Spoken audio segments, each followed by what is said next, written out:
I bet you didn't know Java math could be this fun. Get ready to supercharge your code. First up, finding maximum and minimum values. Java's got you covered with Math.max and Math.min. Want the highest value between two numbers? Use Math.max checks y. For example, Math.max 510 gives you 10.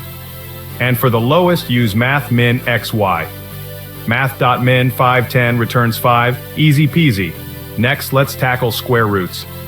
With Math.sqrt x, finding the square root is a breeze. For instance, Math.sqrt 64 equals 8. Quick and simple. Need the absolute value?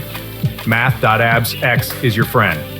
Math.abs minus 4.7 gives you 4.7. Positive vibes only. Finally, let's talk random numbers. Math.random generates a number between 0.0 and 1.0. Want a random number between 0 and 100? Try this. Int random num equals sign, int math random, asterisk 101. Boom! A number from 0 to 100. Don't forget to like, share, comment, and subscribe to GLO TECH for more awesome Java tutorials. Hit the notification bell so you never miss an update. Thanks for watching.